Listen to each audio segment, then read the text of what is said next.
La parole de Dieu est donc vérité, pas vrai?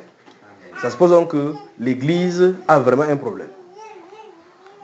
Lorsqu'on voit déjà un pasteur aller porter plainte contre un autre pasteur, on voit des personnes qui sont dits chrétiens aller devant des tribunaux. Ça montre qu'il y a un problème, qu'on a quitté le cadre de la Bible. C'est le même souci qui me donne l'Église. Les mêmes soucis. C'est-à-dire que ce qui est là, c'est le même souci que me donne l'Église. Et ça montre justement que s'il y a problème, ça suppose qu'il y a la solution. Et là, souvenez-vous de ceci, c'est que s'il y a un problème, il n'y a pas le problème. Le problème ne vient pas avant que la solution vienne. Avant que le problème ne soit là, c'est la solution qui précède. C'est la solution qui est d'abord, avant que le problème ne vienne. Avant que l'humanité ne tombe dans le péché, vous savez que la solution était d'abord là, n'est-ce pas? Avant que Adam ne pêche, la solution du péché était déjà là. C'est ça, non, papa? C'est pas vrai? Il dit, avant que Adam et Ève ne pêchent dans le jardin, pour conduire l'humanité dans le péché, il y avait déjà la solution pour le péché qui était préparée. C'est ça, non? C'est ce que la Bible dit. Donc, la solution est toujours avant les problèmes. Dieu, dans les temps anciens, savait que nous serons ici en train de demander, en train de pleurer ainsi, pour demander cela. D'accord? Donc, la solution pour le problème de l'Église aujourd'hui ne peut pas changer. La solution pour l'Église, pour que l'Église soit debout, comme Dieu a de demander, ne peut pas changer. On va prendre deux passages de la Bible, on va voir comment le Seigneur va nous diriger et puisse-t-il nous diriger véritablement. Deux passages. Donc, solution au problème de l'Église. D'accord?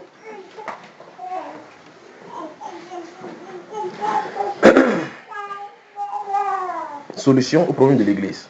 On va prendre tout juste deux versets, on pourra faire le commentaire et puis on va voir si le Seigneur peut encore en ajouter. Mais il veut dire ceci avant de donner la solution. On peut faire quelques diagnostics qui rejoignent tout simplement ce qu'on a fait ici et tout ce qu'on a fait. Le premier diagnostic qu'on peut faire, c'est que les hommes ont abandonné la parole de Dieu, donc la voix de Dieu. Et si on a abandonné la voix de Dieu, forcément on doit faire autre chose autre que Dieu a prescrit.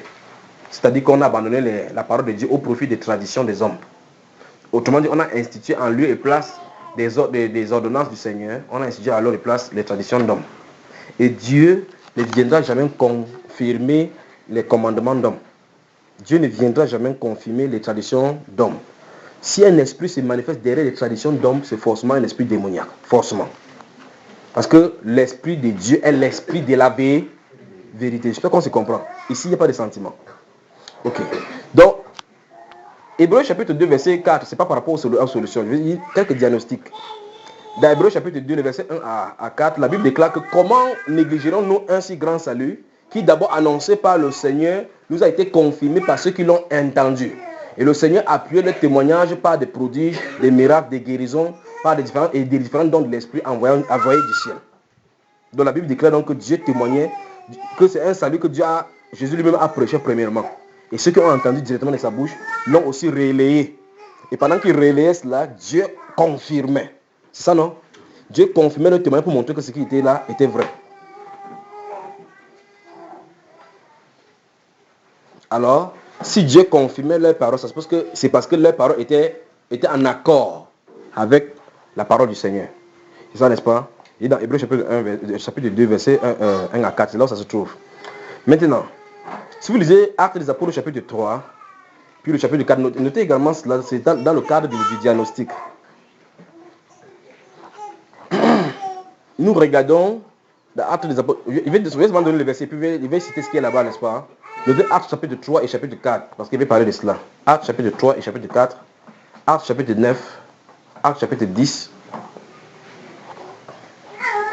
Actes chapitre 13, Actes chapitre 19, il va seulement citer les choses qui sont là-bas, dans tous ces chapitres-là. Jean chapitre 14, verset 12. Jean chapitre 14, verset 12. Donc, il va revenir sur les deux solutions, deux versets des solutions là. D'accord, frère? Dans Actes chapitre 3, nous avons partagé ça ici au courant de la semaine dernière. Nous avons vu dans ce Actes chapitre 3 que Paul, Pierre et Jean montaient au temple à l'heure de la prière, donc à 15h. Ils ont vu un paralytique qui était là depuis depuis longtemps, presque 40 ans. 40 ans. Il n'a jamais marché. Quelqu'un qui n'a jamais marché. Donc scientifiquement, c'est impossible. Humainement, c'est impossible. Tout ce que les hommes pouvaient faire pour cet homme-là, c'est avoir pitié de lui, lancer quelques pièces. Est-ce que quelques pièces qu'on lui donnait là résolvaient son problème? Il lui fallait exactement ce qui va résoudre son problème. Son problème, c'était que s'il marchait, il pouvait aller au champ lui-même aussi. S'il marchait, il pouvait aller travailler lui-même. Le problème, c'est que depuis qu'il est né, il ne marche pas, il est au sol. Alors Pierre, comme il était en communion avec le Seigneur de la bonne façon, il allait vers lui. Le Seigneur l'a conduit vers lui et dit, je n'ai ni or ni argent à te donner. Donc je ne peux pas faire comme les autres. Je ne peux pas faire comme les autres. Parce que si je te donne ça, ça ne t'aidera pas. Je peux te donner ce qui va beaucoup plus t'aider pour tout. Toujours. Il dit, ce que j'ai, je te donne. Écoutons la parole de Pierre. Ce que j'ai, je te donne. Au nom de Jésus-Christ de Nazareth, lève-toi et marche. Voilà ce qu'il a. Quand il a dit ça, le monsieur qui était en bas dit, de quoi est-ce qu'il parle? La personne qui était malade a dit, de quoi est-ce qu'il parle? Il regarde comme ça. Fixa le regard, il dit, qu'est-ce qu'il a dit? Il a tendu la main. Il dit, lève-toi. La Bible déclare, quand il le tenait par la main, il le tira et son pied devint ferme. Est-ce que Pierre crée les pieds? Qui a fait cela? Ok. Maintenant, je vais avancer. À la suite de cette guérison, on a vu ça hier par rapport à l'autorité. On a tapé Pierre en disant qu'on t'interdit de parler de ces noms-là par la suite. Si vous lisez la suite, à partir du verset 20 jusqu'au chapitre 4 maintenant, du verset 20 jusqu'au verset 32, la Bible déclare qu'après avoir été relâché, c'est-à-dire que quand il a gardé quelqu'un, on les a mis en prison à cause de cela. Où est-ce que l'onction peut arriver, peut attirer comme problème, n'est-ce pas? C'est-à-dire que tu guéris quelqu'un, ça t'amène plutôt des problèmes. Tu guéris quelqu'un, tu fais du bien à quelqu'un, on te pose des problèmes, d'où est-ce que tu viens avec cette autorité? Parce qu'on nous a mis là-bas, il a dit que, puisqu'on nous a interrogés au sujet d'un bienfait accordé à un homme, afin que nous disions à tout Israël de comment il est fait, sachez que ce n'est pas par nous-mêmes, mais c'est par le nom du Seigneur Jésus-Christ que vous avez crucifié.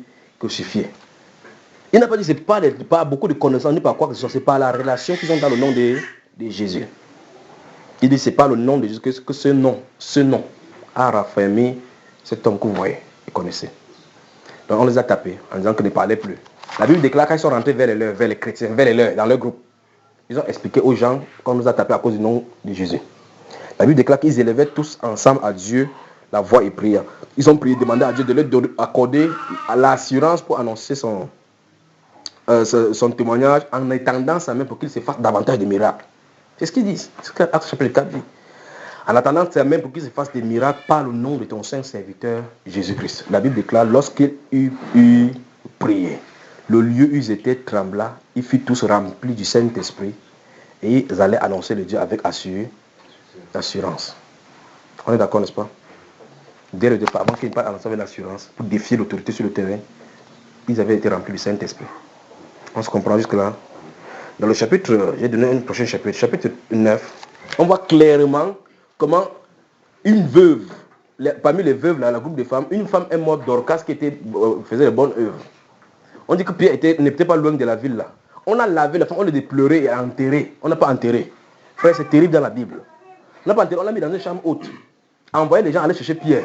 Il faut que Pierre résolve le problème-ci. Ils sont venus trouver Pierre, que Pierre, il y a une situation qui t'attend là-bas. Dorcas est morte. Normalement, Pierre n'est pas un morguier. Il ne creuse pas les tombes. Pourquoi on allait la chercher? Parce que ces chrétiens avaient la foi que le Dieu de Pierre, qui servent ensemble, Dieu pouvait l'utiliser pour ressusciter. On est d'accord? Avant Actes chapitre 9, c'est Jésus qui a fait les telles choses, pas vrai? Pierre est venu, il est entré dans la chambre où il y avait le cadavre. Il a fait sortir tout le monde, il est resté seul avec le cadavre. C'est déjà un problème que les serviteurs de Dieu puissent voir un cadavre et regarder même aujourd'hui. Il a fermé la porte, il s'est mis à genoux. Écoutez très bien. Il s'est mis à genoux derrière le cadavre, entré en communion avec le Seigneur. Il s'est retourné. Regardez bien au verset chapitre 9. Il ne dit pas je te commande de te lever au nom de Jésus. Il ne dit pas ça. Il dit Tabitha, lève-toi. Frère, c'est terrible. Pierre n'a pas prié au nom de Jésus là-bas. Il dit Tabitha, lève-toi. Il s'est levé. Elle a remis au fond que voici votre mort. Souvenez-vous de ce qu'on a dit ici comme exemple. Il avait dit si on prend un grain d'arachide, on met au sol. Ça produit quoi à la fin? D'arachides. Et sur le même nombre d'arachides, c'est multiplié. Donc, l'église dont nous sommes en train de prier, des prières que Dieu ressuscite comme ça et qui est en gestation, doit avoir de telles choses comme on a de voir dans la Bible comme ça plusieurs fois. Multiplié. Multiplié. On avance au chapitre 10. On dit que pendant qu'il parlait, le Saint-Esprit descendit sur tous ceux qui écoutaient. Il a de parler, c'est descendre. On se comprend? Au chapitre 13, il s'agit maintenant de Paul. Paul va rencontrer un proconsul, un gouverneur romain. Il a de lui parler de la parole de Dieu. Il y a un magicien là-bas qui a Elimas, qui a d'obstruer Paul de parler à partir du verset 8 là en descendant. La Bible déclare que le Saint-Esprit est venu sur Paul. Il a dit, fils du diable, ouvrier d'iniquité. Jusqu'à quand nécessitera tu pas de pervertir les voies droites du Seigneur? Voici la main du Seigneur sera sur toi, et les ténèbres et l'obscurité tomberont sur toi. Quand il a fini de parler, il est devenu aveugle. Vous pensez que si nous avons les serviteurs aujourd'hui là, les gens ne vont pas craindre le nom du Seigneur? C'est-à-dire que si nous avons les gens que, s'ils prêchent l'évangile, tu essaies de faire obstacle, ils parlent, tu es aveugle. Chacun va commencer à fermer la bouche comme ça. Que si tu te parles, tu prends ta part là-bas, c'est un problème. Souvenez-vous de ceci, c'est en train d'arriver. D'accord? C'est en train d'arriver.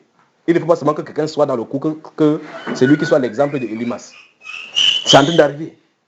Et ceci donc maintenant, je vous dis, c'est qu'un être humain n'a pas le pouvoir de bloquer ce qui est en train d'arriver. C'est pour ça que l'autre jour, je vous ai dit ici que quand le pasteur était là, que je ne suis pas venu contester. Quand la discussion s'est terminée, je suis venu dire ce que le Seigneur a demandé qu'on dise. Celui qui va avancer, celui qui va s'opposer confirmera. Donc, les choses que Dieu a dit qu'il va faire, il va certainement faire. Souvenez-vous de Actes chapitre 3, versets 19 et 20. Il a dit que Jésus va rester au ciel jusqu'au temps de rétablissement de toutes choses. Donc il est prévu dans le plan de Dieu qu'on va rétablir toutes. Si on rétablit toutes choses, il va descendre. On est d'accord, n'est-ce pas? Donc nous sommes dans le processus de rétablissement de toutes choses. Il faut donc qu'on sache qu'il y a des problèmes. Il ne faut pas qu'on mette la charrue avant le bœuf. Si Dieu vous donne les dons spirituels, maintenant vous allez seulement vous détruire avec. Je vous le dis. Si Dieu déverse le don spirituel à l'église sans que l'église soit prête, on va s'auto-détruire. Vous savez, n'est-ce pas? Dieu, ce qu'il va faire, ça ne se passera plus comme chez les Corinthiens là. Les choses seront tellement parfaites que les gens vont rassembler totalement à Jésus-Christ. Donc ça ne sera plus comme chez les Corinthiens, vous voyez les gens se discutent entre eux là. Alors, tu ne pourras plus avoir le Saint-Esprit en toi, l'autre c'est le Saint-Esprit, vous dites qu'on ne peut pas communier ensemble. C'est pas ça que Dieu veut faire. C'est pour ça qu'il faut rétablir toutes choses parce qu'on comprend la parfaite parole du Seigneur. Il donne son esprit parce que l'esprit marche dans l'amour. La puissance du Saint-Esprit circule dans l'amour. Sans amour, il ne marchera pas. Parce que les dons du Saint-Esprit vont s'arrêter. Mais l'amour va subsister. D'accord? Parce que les dons du Saint-Esprit, c'est sur la terre. En haut, là-bas, on n'a pas besoin de dons spirituels. Parce qu'il n'y a pas besoin de guérison là-bas. Vous comprenez, n'est-ce pas? Là-bas, il n'y a pas besoin de prophéties. C'est ici qu'on a besoin de prophéties. La voiture ne connaît pas quelqu'un là-bas au ciel. C'est ici qu'on a besoin de prophéties pour dire que si tu ne vois pas ces jours-ci au champ, un arbre va tomber sur toi. Donc les dons spirituels, c'est pour l'église, c'est sur le Seigneur. C'est là, les dons spirituels, ce sont les différentes armes, capacités et audacités données à la branche armée visible du Seigneur sur la terre pour combattre. C'est ça. Parce qu'on est en combat, il nous faut être outillés pour pouvoir combattre. Sans ces armes-là, on ne peut absolument rien. Mais ça est en train de venir. Mais avant cela, c'est pour ça qu'il dit qu'on ne met pas la charrue avant le bœuf. Avant ça, il faut une époque de préparation. Si vous lisez Matthieu 25, verset 6, là, il a dit, mais lorsque l'époux tardait à venir, toutes s'assoupirent, les vierges sont assoupies. Au milieu de l'année, on criait, voici l'époux, allez en sa rencontre. Il faut qu'une voix crie qu'on part à la rencontre du Seigneur. Jésus, tous se lèvent avec l'âme. Les gens n'étaient pas préparés. Donc il faut une préparation pour attendre Jésus. Vous savez, n'est-ce pas? Donc il y a une œuvre que l'Église va faire de façon puissante sur cette terre-ci. Ça ne sera pas seulement nous, c'est tout le monde, dans tout le monde entier, ça va bouleverser. Et puis en un bref moment, poum, l'enlèvement va avoir lieu. Alors qu'est-ce qu'il faut faire? Qu'est-ce que Dieu nous attend à faire? Qu'est-ce qu'il attend? Voici les 2 versets donc pour la solution. Ce n'est que ça, 2 versets pour la solution. 2 Chroniques.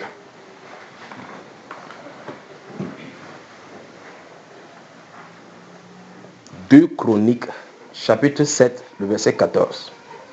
Nous allons lire et puis je vais donner le deuxième. Pour voir effectivement que les deux...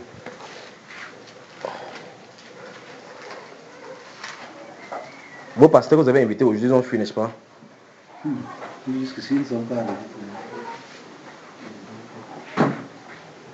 qu'ils fuient en croyant peut-être qu'on est venu comme ça pour les troubler par rapport à leur argent. Le moment arrive où ils ne vont plus maîtriser la situation. Si les gens vont détruire, le caterpillar va venir détruire un arbre quelque part, un champ quelque part, tu vas dire que non, je ne suis pas d'accord. Attends qu'on démarre le caterpillar, on fonce. Quand on va foncer, ça dit, tu vas rester de ce côté pour dire que je ne suis pas d'accord, ça va continuer à aller. Tu comprends ça? Donc le bulldozer, le Saint-Esprit est en marche. Ça doit démarrer pour chauffer le moteur. Quand ça va foncer, si tu veux, tu vas devant ça. Non, si tu veux, tu détruis le champ. La seule façon de détruire le champ, c'est de détruire. Si celui qui a envie de conduire le caterpillar te regarde même. 2 Chroniques, chapitre 7, le verset 14. Tu peux lire. Et nous, pour la gloire de Dieu. Si mon peuple sur qui est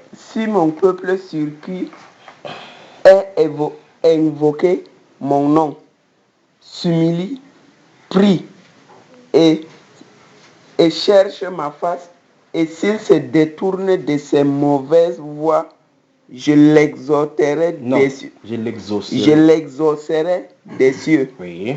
Je lui pardonnerai son péché. Oui. Et je guérirai son pays. Amen. Amen. Je vous ai dit, souvenez-vous des principes qu'on a mis ici. S'il y a eu quelque chose de nouveau, ce n'est pas terminé. Il y a eu là, ça dans le passé. À son nom, mon garçon, ça va? Quelle est la solution? En lisant ici, quelle est la solution? Nous avons diagnostiqué qui est le problème, n'est-ce pas? Que le témoignage du Saint-Esprit n'accompagne pas les paroles parce qu'on a dilué la parole du Seigneur aujourd'hui. Et nous sommes d'accord que Dieu veut faire quelque chose. Ça, il y a des promesses dans la Bible. Dans Jean chapitre 14, que je vous donne le verset 12, il dit, je vous le dis en vérité, si quelqu'un croit à mon nom, il fera les œuvres que je fais, il fera davantage. Donc, quand il dit davantage, ça ne veut pas dire qu'il n'a pas dit plus que lui. Ça veut dire que ça sera un grand nombre. S'il a fait 1, on va faire peut-être 5. Pas qu'on pourra le dépasser en choses. D'accord? Ok. Maintenant, il dit ici que si mon peuple, sur qui est invoqué mon nom, il dit son peuple, sur qui est invoqué son nom, donc ce n'est pas tout le monde. Ceux sur qui le nom de Jésus est invoqué, les chrétiens. Il dit, s'ils font quoi? Première chose. Ouais, il y a le problème d'humilité. 1. Donc, dans ces 2 Chroniques chapitre 7, Dieu donne 4 choses que nous avons à faire. 4. Et il a 3 choses, lui, à faire. La balle est dans le camp de qui? Parce que c'est une promesse qui est quoi? Conditionnée. La promesse est conditionnée. On est d'accord, n'est-ce pas? Il dit si introduit la condition qu'il nous demande, alors introduit sa réalisation, ce que lui a à faire. Et nous savons que Dieu ne peut pas mentir. C'est quelqu'un qui tient toujours sa promesse. Nous avons chanté ici que sa fidélité dure à toujours, sa miséricorde dure à toujours. Nous avons chanté cela. Alors, maintenant, Dieu dit, si mon peuple sur qui est invoqué mon nom, 1, 2, 3, 4,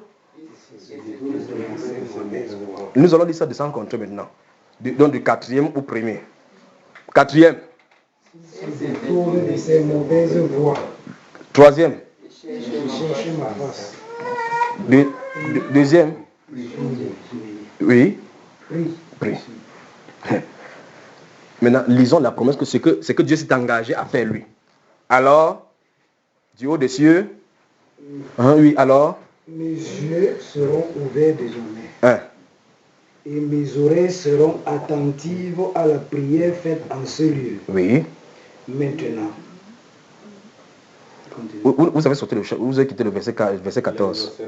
Ça se trouve dans le verset 14. C'est le verset 14, ne descendez pas. Je recommence encore. Dans le verset 14, est contenu ce que Dieu demande et ce qu'il va faire. Les 4 choses qu'il a demandées se trouvent dans le verset 14, pas vrai? Dans ce même verset, il a 3 choses qu'il a promis qu'il va faire. Il a dit quoi? Allons-y. Je l'exaucerai des cieux. Il exaucera qui?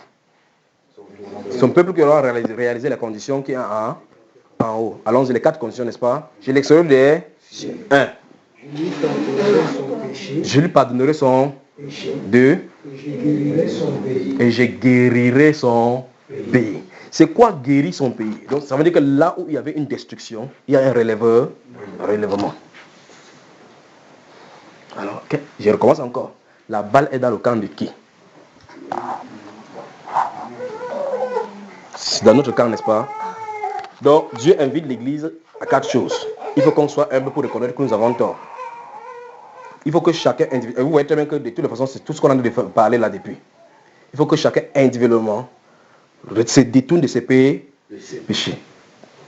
Troisièmement, qui va devant la face de l'Éternel pour chercher, Seigneur, quel est mon rôle? Quel est mon rôle? Quel est mon rôle? La Bible déclare dans ce livre de Psaumes là que mon cœur dit de ta part, cherche ma face. Donc le Saint-Esprit doit t'expliquer, cherche la face de l'Éternel. Alors c'est pour ça qu'il disait tout à l'heure là que chacun individuellement va avoir un contact avec le Seigneur. Et quand le contact sera mis, un contact, 2 contacts, 3 contacts, l'Église est debout. On est d'accord, n'est-ce pas?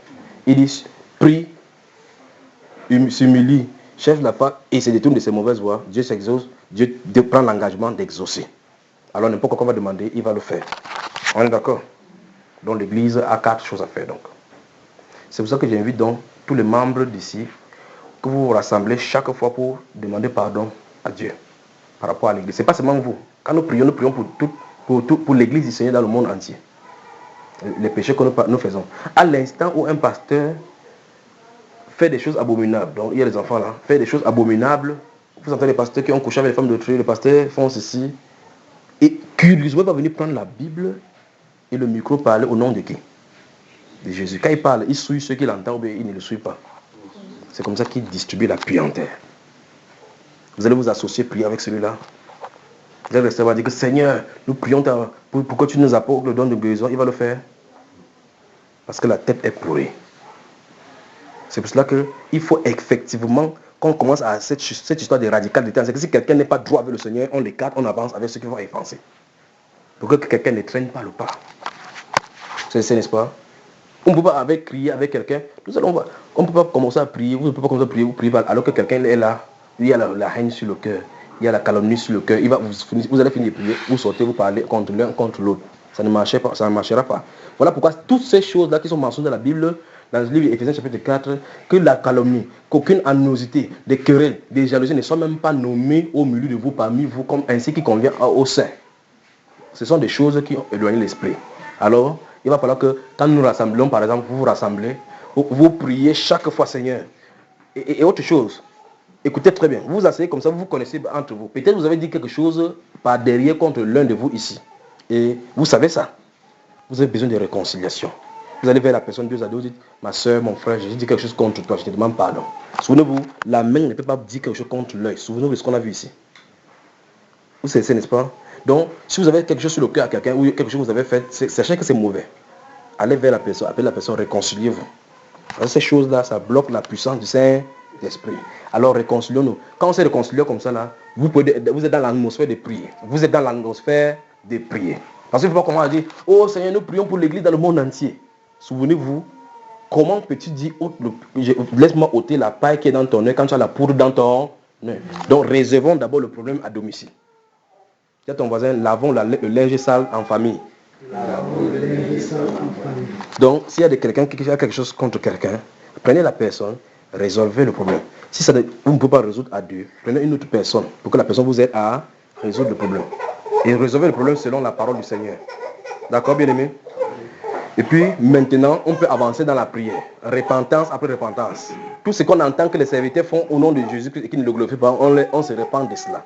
Lorsqu'on va se repentir, plus on se repent, souvenez-vous, on a dit qu'il n'y a pas de repentance sans action. Plus on se repent, on prend position désormais. C'est ça, n'est-ce pas? On prend position. Il n'y a pas vous appelez ça quoi? Le sentimentalisme que, non, c'est quand même un pasteur, je vais faire comment?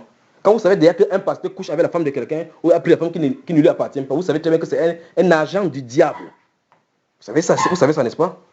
La Bible déclare dans ce Romains chapitre 2 que toi qui prêches quand on ne commet pas l'adultère, tu commets le sacrilège. C'est pas ce qui est écrit? Toi qui dis de ne pas voler, tu dérogues. Toi qui as en horreur les idoles, tu commets des sacrilèges. Il dit qu'en faisant ainsi, le nom de Dieu est blasphémé parmi les païens. Quand tu vas passer au milieu des gens que je suis un pasteur, voilà les gens qui disent qu'ils sont de la Bible. Oh, maintenant la vérité va venir. Les gens vont dire qu'on vous connaît ici, c'est le nom de Christ qui est blasphémé. Donc ça a besoin de repentance. Il faut prendre position. Souvenez-vous, quand vous allez prendre position, on va vous haïr. Souvenez-vous, quand vous allez prendre position, on va vous haïr. Les gens que vous pensez que vous avez les sentiments, vous comprenez, vous allez commencer à voir le vrai visage. Parce que c'est une histoire spirituelle. C'est une histoire où c'est l'esprit contre esprit. C'est une histoire des deux camps qui sont en haut, qui sont en train de bagarrer. C'est la répercussion sur la terre. D'accord? Dieu a pris, donné 4 conditions qu'on doit respecter. Il a 3 conditions qu'il va faire, c'est lui. Donc, allons donc dans la repentance. La voie du retour des dons dans l'église, c'est la repentance. La voie du réveil pour l'église, c'est la repentance. Il n'y a pas de façon. Donc, il faut un nettoyage. Deuxième passage. Apocalypse.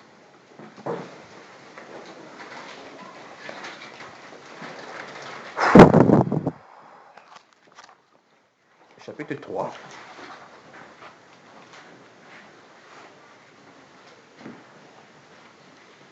Apocalypse du chapitre 3. Nous allons lire les versets 14 au verset 22.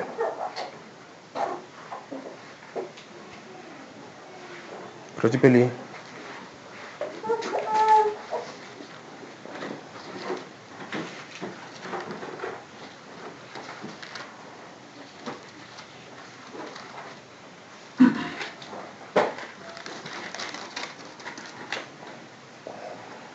Verset 14 au verset 22. On lit doucement donc. Apocalypse 3, verset 14 au verset 22. Écrit à l'ange de l'église de Laodicée.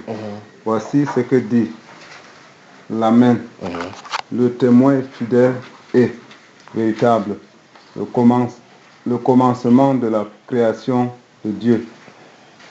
Je connais tes œuvres et je sais que tu n'es ni froid ni bouillant. Je sais que tu n'es ni froid ni bouillant. Puisses-tu être froid ou bouillant. Ainsi, parce que tu es tiède et que tu n'es ni froid ni bouillant, je te vomirai de ma bouche. Parce que tu me dis. Parce que tu t'es. Parce que tu dis. Je suis riche. Oui. Je me suis enrichi. Oui. Et je n'ai besoin de rien. Et parce que tu ne sais pas que tu es malheureux, 1, misérable, 2, pauvre, 3, aveugle et 4, nu. 5. Je te conseille d'acheter de moi. Stoppons d'abord là-bas. Nous nous trouvons à la dernière église. L'église a cette dispensation ou cet âge. La dernière église qui est la dernière période, Dieu commence à donner les ordres, les instructions. Il écrit à l'ange de l'église. L'ange, c'est le messager. Le messager du temps de l'église de la fin. Il dit, voici ce que j'ai contre toi. Vous n'êtes ni bouillant, ni froid. Ce n'est pas le diagnostic de notre époque. Quand vous lisez justement le Nouveau Testament, comment on lit les apôtres, on voit comment ils bouleversaient les villes, non? Vous entendez ça ici? Effectivement. Il dit parce que tu n'es ni bouillant ni froid, et parce que tu es tiède, la conclusion c'est quoi? On va vomir. Donc ça veut dire qu'on est en danger. Ne voyez pas comment on est prêcher, les pasteurs sont en train de gesticuler comme ça là. C'est parce qu'ils ne connaissent pas la sanction qui est en train d'arriver. Il dit parce que tu es tiède, je te vomirai de ma bouche. Après maintenant, regardez bien, c'est Jésus qui dit que tu es tiède. Pas vrai? Jésus a dit, je connais tes œuvres. S'il y a une chose qu'on devrait savoir, quel est le problème, c'est Jésus qu'on devrait consulter. Parce que c'est lui le chef de l'église. On a vu ça que c'est lui le chef de l'église. Donc c'est à lui de nous dire quel est le problème. Quels sont nos problèmes. Il dit, vous dites là-bas, vous. Regardez bien.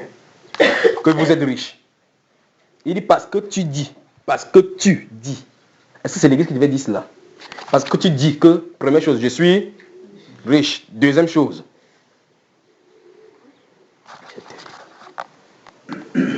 Il dit parce que tu dis que je suis 1. 2. Je me suis enrichi. Oui. Vous avez vu donc le matériel a aveuglé l'église de notre époque.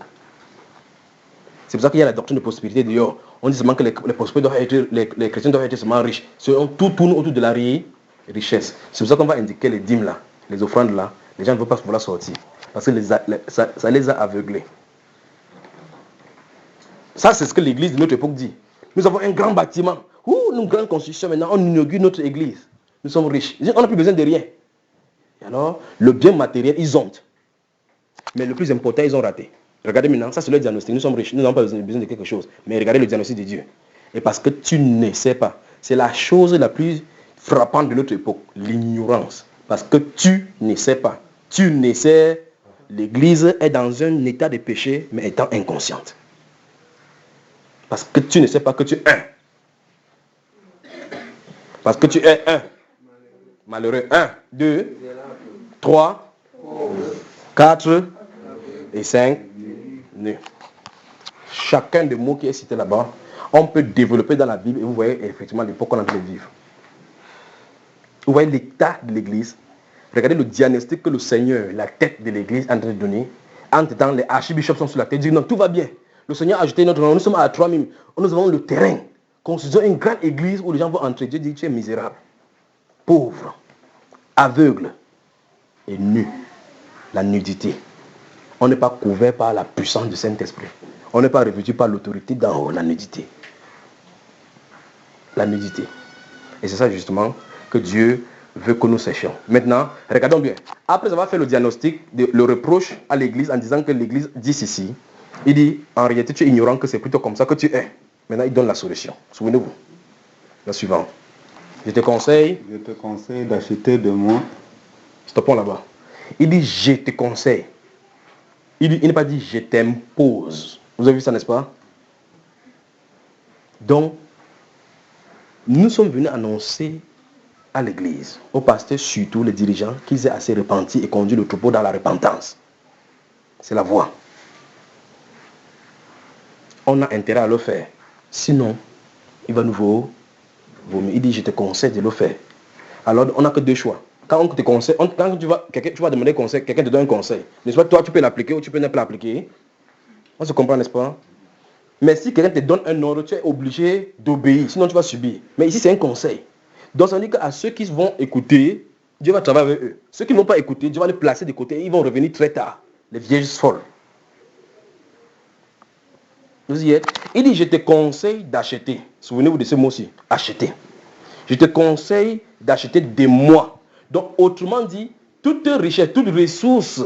Si Dieu dit, dans ce verset-ci, que je te conseille de moi, de l'or éprouvé par le feu, où est là, n'est-ce pas? Afin que tu sois... Afin que tu deviennes riche. Riche. Ça donc suppose donc que l'église de cette époque-ci est riche, mais sa richesse ne vient pas du Seigneur. J'aimerais dire à ce prédicateur des doctrines de prospérité pour qu'on puisse bien saisir ceci. N'est-ce pas les pasteurs disent qu'ils ont construit une grande église? N'est-ce pas qu'ils ont trouvé le terrain? N'est-ce pas qu'ils ont des grands bâtiments? C'est pas ça? N'est-ce pas ils se réclament qu'ils sont riches? C'est Dieu, c'est Jésus qui a donné la prestation. Et ils disent qu'ils sont riches. Ils se sont enrichis. Jésus dit ici que je te conseille de venir vraiment vers moi pour prendre la richesse qui vient de moi. N'est-ce pas? Alors ça suppose donc que la richesse que l'église a ne vient pas de lui. Pourtant, les gens sont bénis. Pourtant, quelqu'un dit, non, j'ai donné ma dîme, j'ai été béni, Dieu m'a béni. N'est-ce pas celui qui a dit que Dieu a bien donné? Dieu ici a dit que ce n'est pas lui qui donne. Il a dit, je te conseille d'acheter de moi de l'or éprouvé par le feu. On peut prendre le temps maintenant pour parler de ce qu'on appelle l'or, de ce qu'on appelle éprouvé par le feu. Je te conseille, souvenez-vous le conseil du Seigneur Jésus. Nous avons intérêt à écouter son conseil si nous sommes son peuple. C'est pour ça que la prophétie a dit là-bas que la promesse est là-bas est conditionnée. Et si on accepte, il va toujours nous prendre. Les deux passages pour la solution, c'est là. 2 Chroniques 7, 14 et Apocalypse chapitre 3, verset 14 à 22. Il dit, je te conseille de le faire, d'acheter de moi de l'or éprouvé par le feu, afin que tu deviennes riche et des vêtements blancs, afin que tu sois vêtu. Et des vêtements blancs, afin que tu sois vêtu. Allons-y. Et que la honte de ta nudité ne paraisse pas. Et que la honte de ta nudité ne paraisse pas. C'est-à-dire qu'à la fin des temps, que tu ne rends pas compte que tu es nu. Or, il dit ici que des vêtements blancs. Il dit pas tout simplement, normalement, quand quelqu'un est nu, on doit lui donner les vêtements. Mais il précise que ce n'est pas n'importe quel vêtement qu'il va donner. Les vêtements blancs. Dans Apocalypse chapitre 19, le verset 6 à 8, il dit que les noces de l'épouse sont venues et son épouse s'est préparée. Son épouse s'est préparée. Il y a une œuvre de préparation. Son épouse s'est préparée. Il lui a été donné à son épouse de se revêtir d'un fin lin plus éclatant. C'est ça, n'est-ce pas? Après, il définit que ces fins lin éclatants sont les œuvres justes des saints. Donc, ça veut dire que l'œuvre de l'église de cette époque-ci ne peut pas l'amener dans la justice. Parce qu'elle est nue. Est-ce que vous comprenez? La Bible déclare que le Seigneur Jésus était puissant en parole et en œuvre. Et en œuvre. Il dit, celui qui croira en moi, les œuvres que je fais, il les fera aussi. Les œuvres que je ferai, il les fera aussi. Ici, il dit, dans Apocalypse chapitre 19, verset 6 à 8, il dit que les noces de l'agneau sont venues et son épouse s'est préparée. Il n'a pas dit les églises. Il a dit son épouse. Son épouse, de toutes les façons, va se préparer. Son épouse, de toutes les façons, va se préparer. Il dit qu'il lui a été donné à son épouse de se revêtir des fins lin plus éclatants. Il dit que ces fins lin-là, c'est les vêtements. Ces vêtements-là, c'est les œuvres justes des saints. Et jusque ça dit dans Jean 14, 12, qu'il veut donner, qu'en vérité, celui qui croit en moi fera les œuvres que je fais. Quand Philippe lui a demandé que montre le Père, ça ne suffit, il dit, mais comment demande-tu le Père? Les œuvres qui se passent là, ne crois-tu pas que c'est le Père qui est en train de le faire? Il a parlé de quoi? L'œuvre de puissance. L'œuvre de puissance. L'église de notre époque sont riches en bâtiments, pauvres en puissance. Il te conseille d'acheter des mois de l'or éprouvé par le feu, afin que tu deviennes riche, et des vêtements blancs, afin que tu sois vêtu, et que la honte de ta nudité ne paraisse point. Donc, l'église est nue. Le plus grave, ce n'est pas la nudité. Hein. Franchement, le plus grave dans toutes ces histoires, ce n'est pas la nudité. Ce n'est pas la pauvreté, c'est le fait qu'ils ne connaissent pas. Le plus grave de notre époque, c'est que, regardez un pasteur. On présente clairement que pasteur, tu es dans l'iniquité parce que la dîme a été annulée, mais tu es en train de faire. Qu'est-ce qu'il fait? Il cherche par tous les moyens à contredire. Mais quand même tu présentes la chose, le problème c'est qu'il est ignorant. Pas vrai? Or, Jésus donne que tu ne sais pas que tu es. Voilà l'état qu'il a donné. Misérable. Aveugle. Remarquez ça, aveugle. Quelqu'un qui est aveugle, mais il a dit que nous voyons. Je suis un grand pasteur, nous voyons. Tu peux me montrer la vérité. Et la Bible a dit qu'il est aveugle. Où est-ce qu'il va conduire les gens, mes chers amis? Si quelqu'un est aveugle, il conduit les gens où? Dans la dérive. Vous savez, n'est-ce pas? Ce n'est pas mon diagnostic à moi, parce que je n'ai pas de diagnostic à faire. C'est le diagnostic de la parole. La Bible déclare que la parole juge les sentiments et les cœurs. N'est-ce pas? Ça sonde les reins. Ça éprouve les gens. Avançons ici. Mais souvenez-vous, Jésus a dit, je te conseille. Le but, c'est qu'on comprenne le conseil de notre Seigneur pour la repentance.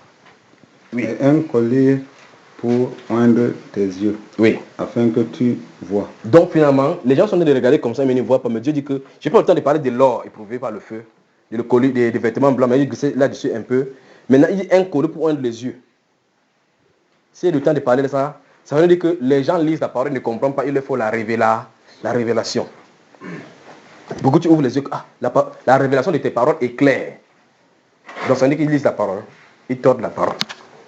Dieu a besoin que l'on vienne vers lui pour donner la révélation de ce qu'il veut. Souvenez-vous de ceci, le plus grave, ce n'est ni parce qu'il est nu, ni parce qu'il est pauvre, ni parce qu'il est aveugle, mais le plus grave, c'est qu'il ne connaît pas. Parce que quand tu vas devant un médecin, tu t'assois devant un médecin, et le médecin dit, quel est ton problème? Tu ne peux même pas lui dire ton problème, c'est la plus grave des situations. Parce que quand tu expliques ton problème au médecin, à partir de là, il peut faire le diagnostic et puis regarder son livre, même s'il n'est pas au courant, regarder les livres, consulter ces styles de maladie, les symptômes, en fonction des symptômes que tu décris, pour te prescrire quelque chose. Si le médecin ne sait pas de quoi tu souffres, il ne pourra pas te prescrire le remède. N'est-ce pas, papa? Donc l'église est malade, mais elle ne connaît pas. Tu as quoi? Il ne sait pas ce qui m'arrive. Ça se manifeste comment? Non, ça va très bien. Je ne vois pas comment je suis riche. Mais tu vois la personne de souffrir. C'est le diagnostic du Seigneur, c'est qu'il a de souffrir, mais il ne connaît pas. Donc, il faut donc que la grâce de Dieu. Mais de toute façon, la révélation qui se cache dans ces paroles, c'est que il y a deux groupes de l'église. Il y a des gens qui vont refuser, il y a des gens qui vont accepter, c'est l'épouse. Avançons. Moi, je reprends et je châtie tous ceux que j'aime. Vous avez entendu, n'est-ce pas? Aie donc du zèle et répands-toi. C'est ce qui est écrit. Fais-moi les Bibles donc. Donc la solution est donnée. Merci frère. Voilà la solution. 2 Chroniques chapitre 16 verset 14. Repentance. L'église à la fin. Repentance. Si on a examiné des problèmes, examiné tout ce qui s'est laissé passer, Dieu nous pousse à la repentance. Et la repentance, ce n'est pas quelque chose d'un seul jour par rapport à ce qui est là-bas, parce que c'est presque 2000 ans de fausseté. Il faut que chacun s'engage. Donc, on doit rester devant le Seigneur avec nos cœurs. Souvenez-vous de ces choses-ci. C'est la relation personnelle d'abord avec le Seigneur. Combien de fois lis-tu la Bible? Vous dites à quelqu'un ouvre Matthieu, on va chercher Matthieu à côté de Genèse. Vous comprenez que quelque chose ne va pas. Est-ce que tu sais que c'est écrit que Jésus va revenir bientôt? Quoi? Que Jésus va revenir bientôt? Donc il y a un enlèvement qui va avoir lieu. Regardez, en 2014, quelqu'un ne connaît pas qui doit avoir un enlèvement. Ce n'est pas l'ignorance, ça. L'ignorance. Donc il nous faut la repentance. Il faut la repentance à l'église. Ce n'est pas seulement ici. Il dit le problème est général. Le problème est général. Le problème est général, c'est dans le monde entier. Même problème. Alors les mêmes styles de péché qui se trouvent ici, c'est les mêmes styles de péché qui se trouvent partout. Le péché sexuel, le mensonge, l'hypocrisie, la cupidité, la haine, la jalousie, les discordes. C'est ça qui se trouve dans l'église. C'est la même chose. Donc Dieu n'a pas dit que pour vous, il faut vous repentir de cette façon et de l'autre façon, c'est le même diagnostic, le même remède à donner. D'accord, bien aimé? Mais au nom de Jésus-Christ de Nazareth, nous reviendrons ici. Nous reviendrons ici. Cette fois-ci, ça ne sera pas debout en train de parler. Peut-être ça va commencer ici, finir quelque part. Et si vous savez que ça sort, c'est autre chose. Vous savez que si ça sort, c'est autre chose, c'est pas le bavardage. Vous savez c'est ça, n'est-ce pas? Je pose donc la question. Vous êtes prêts à ce qu'on vous attrape en route à la gendarmerie, vous entrez tout à la gendarmerie? Vous êtes prêts à ce que quand on sort là, des choses se passent? On a dit clairement là-bas que Pierre a guéri les gens, ce monsieur-là, ça l'a entraîné qu'en prison. Vous êtes prêts? Peut-être vous restez si vous buvez le café, vous dites que Jésus, Dieu est bon. Que café thé matin, ça. Vous imaginez, Pierre, on l'a chicoté en rentrant, ça s'est monté à Jean comme on m'a tapé, mais tu criais, Jean. C'est ça qui va montrer, même si tu t'es engagé. C'est pour ça que j'en ai posé la question, que vous êtes prêts? Parce qu'il ne faudrait pas que la prochaine fois qu'on vient ici, il dit que ok, sortons. Je dis que frère, sors, je vais aller au champ, j'arrive. Pour entendre si on m'a arrêté ou pas. Donc la prochaine fois on vient. Mais quel est l'état? Comment, dans l'attente, qu'est-ce qu'il faut faire? On a la solution. Dans l'attente, qu'est-ce qu'il va faire? Il faut qu'on travaille. Et l'orientation est donnée. La sainteté, la sanctification, la sainteté, le sérieux, rechercher la face de Dieu, l'humilité, s'humilier, se détourner de ses mauvaises voies, de ses mauvaises voies. Alors, tu ne peux pas te détourner de tes mauvaises voies si tu ne les connais pas. On est d'accord? Donc, chacun doit s'examiner. Il y a des petites situations, peut-être que tu mens, tu dis que non. C'est une petite situation, je mens. Vous dites, on vient chercher, par exemple, celui-ci à la maison, il dit que je ne suis pas là. Chrétien. Dit que je ne suis pas. Quelqu'un aussi sort. Si c'est moi, tu me dis ça. Je viens, il a dit que. J'ai dit que il n'est pas là. Le mensonge. Le mensonge. Apocalypse 21, verset 8 dit que mais pour les lâches, les incrédules, les abominables et tous les menteurs. Il n'y a pas un style menteur qui va entrer au ciel. Jamais. Et tous les menteurs, leur part sera dans les temps ardents de feu et de soufre. Et voilà quelqu'un qui ment, il dit qu'il est chrétien. Vous pensez comment Dieu va vous faire de vous? Dans 1 Corinthiens chapitre 6, le verset 9 jusqu'au verset 10, il dit ne vous y trompez pas. Aucun impudique, ni idolâtre, ni ceci, ni infâme, ni ceci, ni cupide n'a de part dans le royaume de Christ et de Dieu. Est-ce que vous comprenez?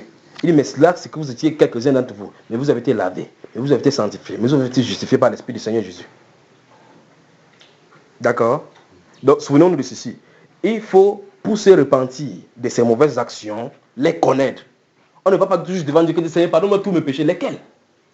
Donc il faut s'examiner, comme dans ces 2 Corinthiens chapitre 13, verset 5 à 8 là, s'examiner soi-même pour savoir si on est dans la foi. C'est un examen personnel et ça c'est le miroir. Voici un miroir, je me tiens là-bas, je me vois moi-même dedans. Tu ne dois pas prendre le miroir, tu vois quelqu'un d'autre dedans. Un jour, j'étais en train de prêcher sur le baptême du Saint-Esprit, il est venu de prêcher. Un frère a baissé sa tête comme ça, il dit que frère, quand tu prêches comme ça là, c'est pour dire que je suis quoi? Il dit mais c'est toi qui connais ce que tu es, je viens de te présenter la parole. À partir de la parole, regarde toi-même dedans. C'est pas moi de dire que tu es venu regarder le truc, tu dis ton nez est court. Tu me demandes que mon nez est court. Tu as vu quoi dedans? Donc il faut que chacun prenne la parole. Vous connaissez vos propres vies. Regardez ce que vous faites journalièrement. Regardez. Et changez de voix. Si vous savez très bien que ce sont les compagnies qui vous dérangent, les gens vous empêchent de suivre la parole. La Bible déclare dans 1 Corinthiens 15, verset 33, les mauvaises compagnies corrompent les bonnes mœurs. Donc il faut s'en séparer. Dans le livre de Marc, chapitre 9, Jésus a dit que si ton œil est pour toi une occasion de chute haute, C'est mieux d'entrer comme ça là, dans la vie éternelle, que de faire comme ça, ouah, tu pas qu'au dans le feu. Si c'est ta main, coupe. Vous savez, n'est-ce pas? Donc ça veut dire que quelles que soient les relations qui te créent des problèmes, il faut couper. Il n'y a pas de sentiments là-dedans. Parce qu'au feu là, il n'y aura pas de sentiments. Quelqu'un va crier dans te bousculant comme ça, que quitte ma place. Dans le feu. Donc il n'y a pas de sentiments. Il dit donc que pour se repentir de ces mauvaises voies, il faut qu'on connaisse les mauvaises voies desquelles il faut se répandre. D'où la nécessité que chacun, dans son côté, va observer sa propre vie. Il y a cela une semaine, qu'est-ce que je dis? Vous savez très bien, quand vous péchez, vous savez, ne faites pas comme si vous oubliez. Ne faites pas comme si vous oubliez. Quand vous êtes dans la bonne voie et vous le faites, le Saint-Esprit vous met à l'esprit tout ce que vous avez fait.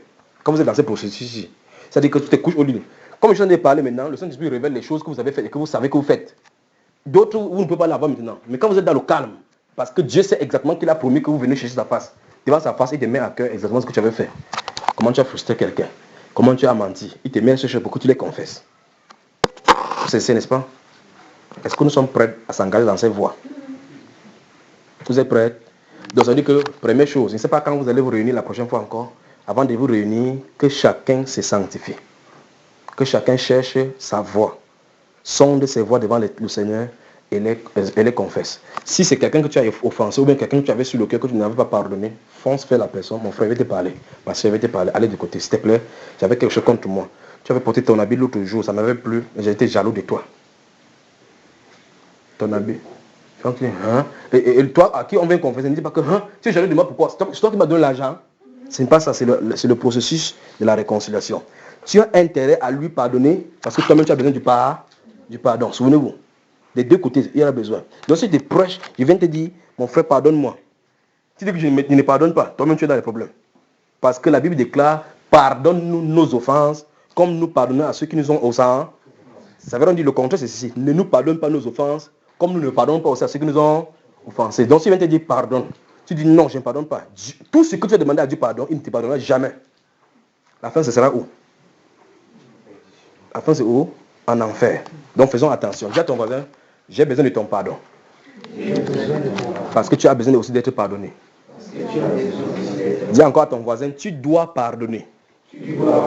Parce que tu as besoin du pardon de Dieu.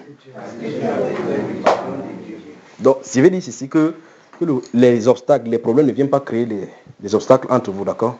Parce que quelqu'un qui ne pardonne pas veut dire clairement qu'aucune de ces prières ne doit être exaucée. Parce que la Bible lie le pardon à l'exaucement de la prière. Si vous êtes debout faisant votre prière, et vous vous souvenez que vous avez quelque chose pour quelqu'un, laissez là votre chose et allez vous réconcilier. N'est-ce pas ce que la Bible a dit? Donc, voilà les premières choses qu'il faut qu'on fasse. Si vous venez ici et dites, Seigneur, pardonne-nous. Oh, Seigneur, nous voulons ceci. Allez d'abord résoudre les problèmes. Les problèmes internes. Internes d'abord entre vous et vous. Entre vous et vos frères et vos sœurs. Et prenez position pour cela. D'accord, bien-aimé? D'accord? Y a-t-il des questions?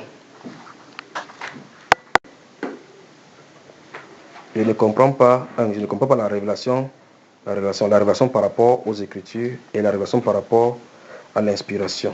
Je ne comprends pas. Une femme est venue me voir. Je ne sais pas si tu étais là le jour. Cette femme qui a dit qu'elle est dans l'église de l'effusion du Saint-Esprit. Son mari était dans l'église de feu, se réveille, quelque chose comme ça. Les deux. Il dit l'effusion du Saint-Esprit. Donc l'église effusion du Saint-Esprit. J'ai dit, madame, je vais te voir à la maison. Elle est venue à la maison. Et ce qu'on va faire, c'est qu'on va prier. Comme ça, on va voir ton parler en langue. Vous savez ce qui s'est passé? C'est là chez elle, tendue la main comme ça. Elle comme ça. Elle commence à parler. J'ai dit à ma femme qu'enregistre. Elle a enregistré. Il dit enregistre. Elle est en train d'enregistrer. J'ai dit, mets donc ta main sur son ventre. Elle a mis la main. Il va sortir. Je pose la question. Qui est en train de parler? Donc, la main de quelqu'un veut chasser le Saint-Esprit de corps. Je pose la question. Est-ce qu'il peut venir tuer le Saint-Esprit? Il prie que, au nom de Jésus, le Saint-Esprit sort de ce corps. C'est possible? Il y a un problème. Il y a un problème. Quand elle a fini, il dit, madame, parle à langue. Elle dit, je ne parle plus, frère. Elle a dit, je ne parle plus. Je dis, je voulais seulement te montrer. Parce que si elle dit que ce n'est pas le parler en langue, tu vas me dire que c'est quoi? Je lui ai dit que voici donc la première source pour que tu comprennes que c'est faux. Chaque fois quand tu parles, tu n'es pas en paix parce que tu es troublé dedans.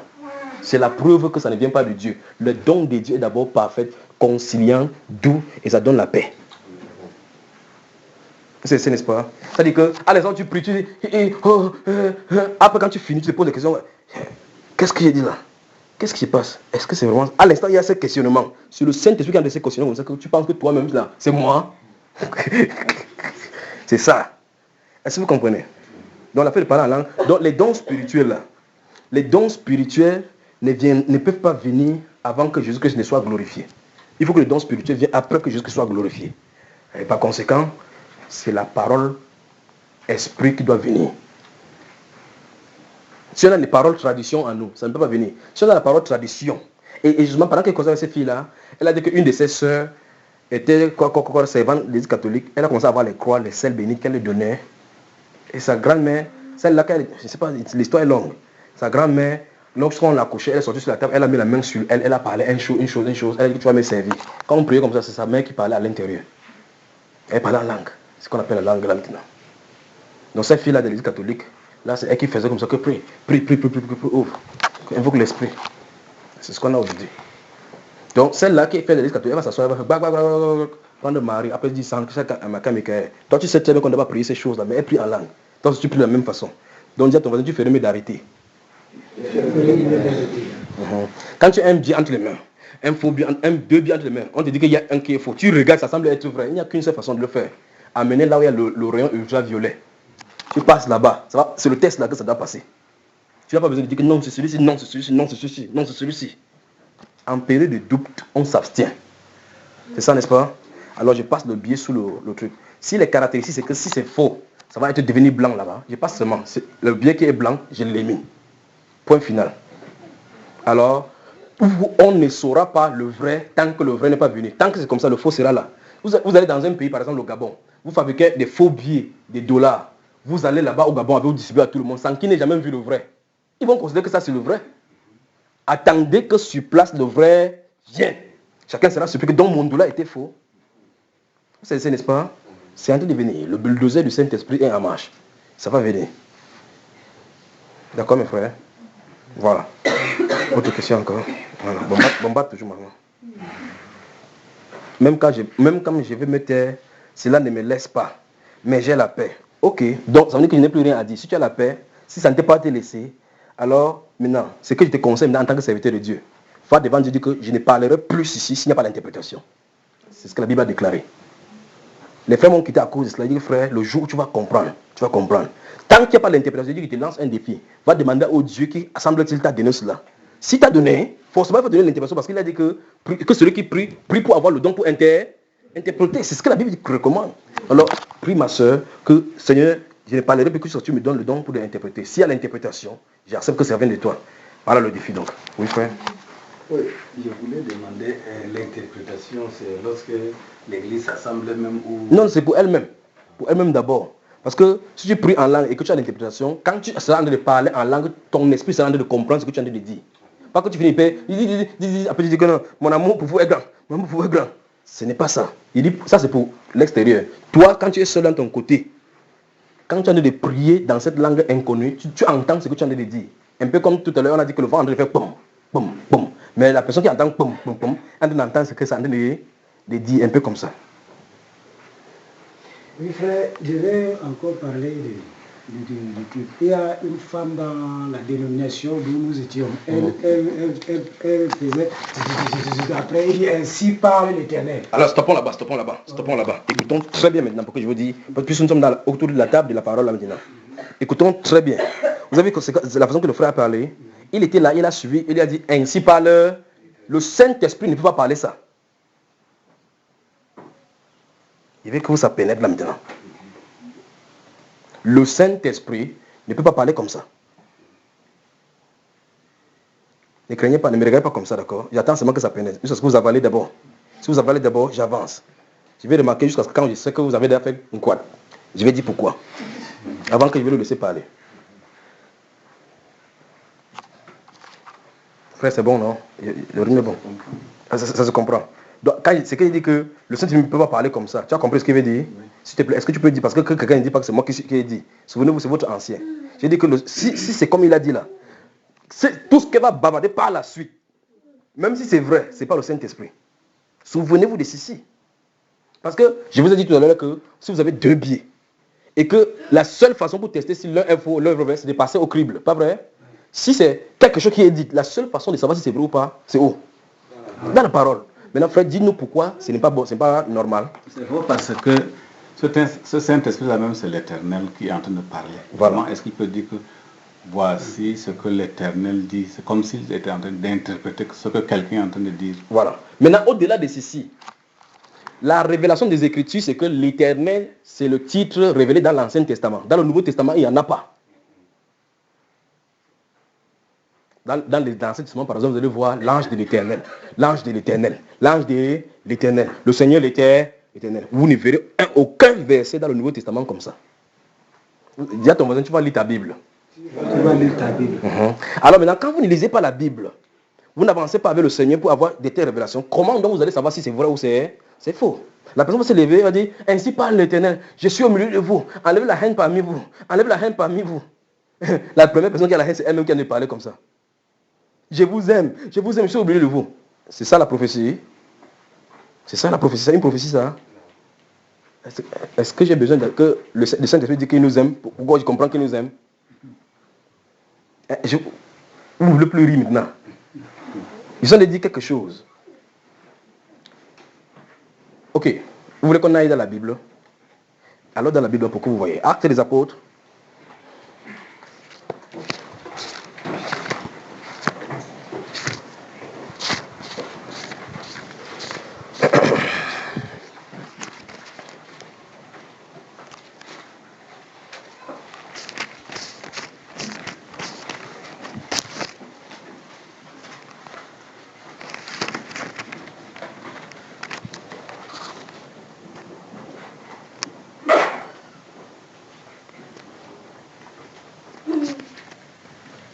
Vous avez ouvert chapitre 11.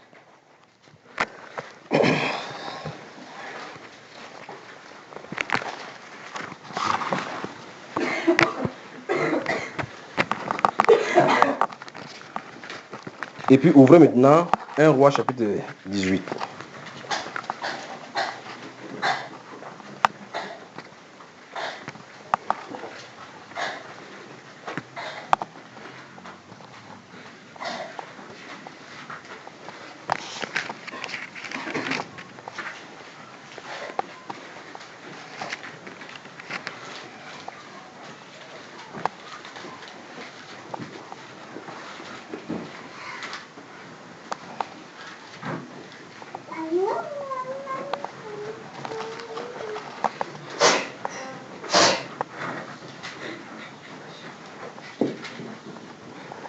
Vous y êtes? Donc, vous êtes dans 1 Roi, chapitre 17, ou bien prenons le chapitre 17. Je pourrais prendre comme ça partout dans la Bible pour vous les montrer. Mais j'ai pris un dans l'Ancien Testament, un dans le Nouveau Testament pour que vous voyez ça clair. Prenons le chapitre 17 de 1 Roi déjà, commençons par là. J'explique l'histoire et puis on va directement au verset. J'espère que vous avez trouvé 1 Roi chapitre 17. N'est-ce pas tout le monde hier?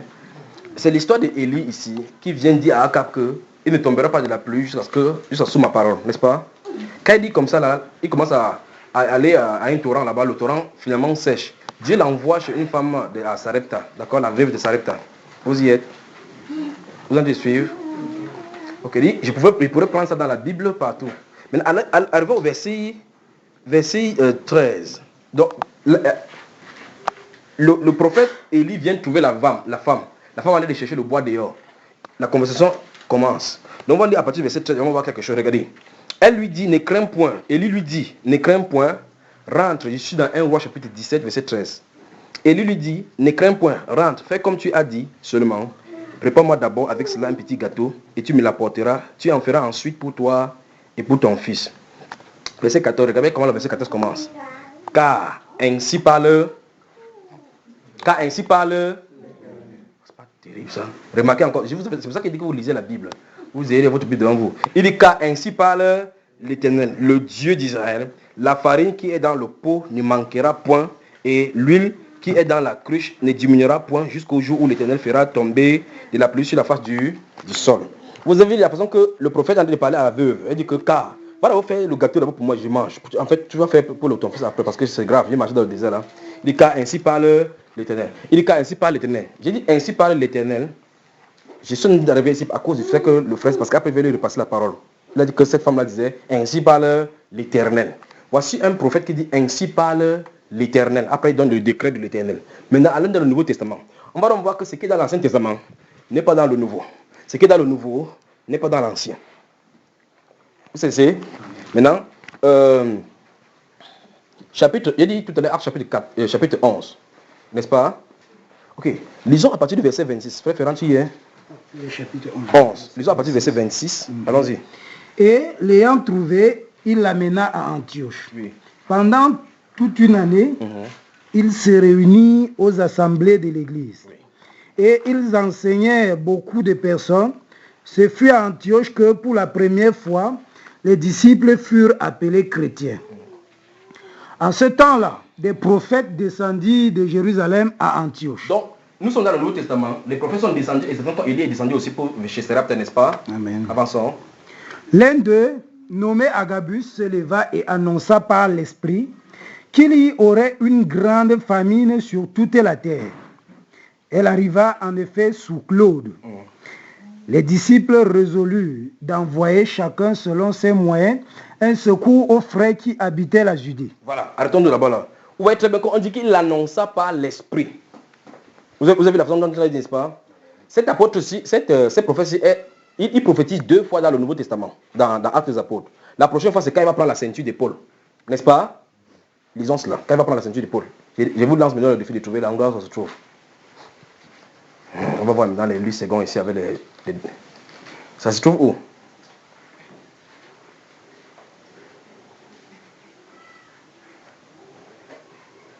Lorsqu'il va venir prophétiser que Paul doit être amené à Rome. Ça ne peut pas être dans le même chapitre. C'est même pas d'abord là-bas. C'est même pas dans 2 chapitres plus tard. Donc c'est devant. Je veux exactement l'endroit où Agabus prend la ceinture de l'apôtre Paul et il prophétise.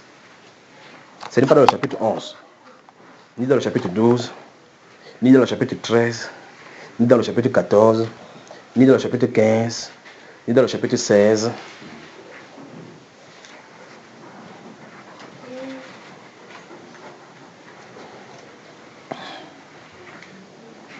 À partir du chapitre 20 en montant, 21 en montant. Parce qu'on vous aide toujours avec comme si avec le lait. C'est comme si on faut qu'on vous donne le lait. Je vous donne le lait. Vous trouvez, on lit. Si vous ne trouvez pas, je vous attends. Donc trouvez l'endroit où Paul est lié. Quand c'est la personne qui va trouver, dit, on continue. Vous trouvez? Elle est tranquille comme ça.